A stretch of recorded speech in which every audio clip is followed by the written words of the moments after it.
2025 সালে সংখ্যালঘু সংক্রান্ত 645 ঘটনার মধ্যে 71টি সাম্প্রদায়িক। পুলিশ সদর দপ্তরে এক বছর ব্যাপী পর্যালোচনার ভিত্তিতে সোমবার এই তথ্য তুলে ধরেন প্রধান উপদেষ্টার প্রেস সচিব শফিকুল আলম।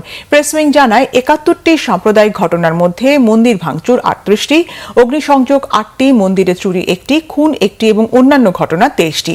এসব ঘটনায় 50টি মামলা হয়েছে এবং 50 জনকে গ্রেফতার করা হয়েছে।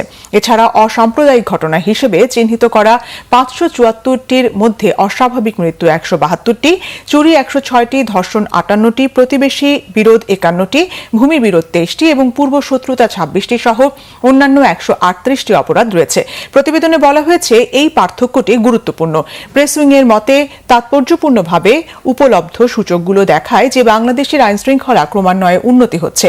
সরকার ও আইনশৃঙ্খলা বাহিনী অপরাধ আরও কমিয়ে আনতে এবং আইনের আওতায় সমান সুরক্ষা নিশ্চিত করতে বদ্ধপরিকর।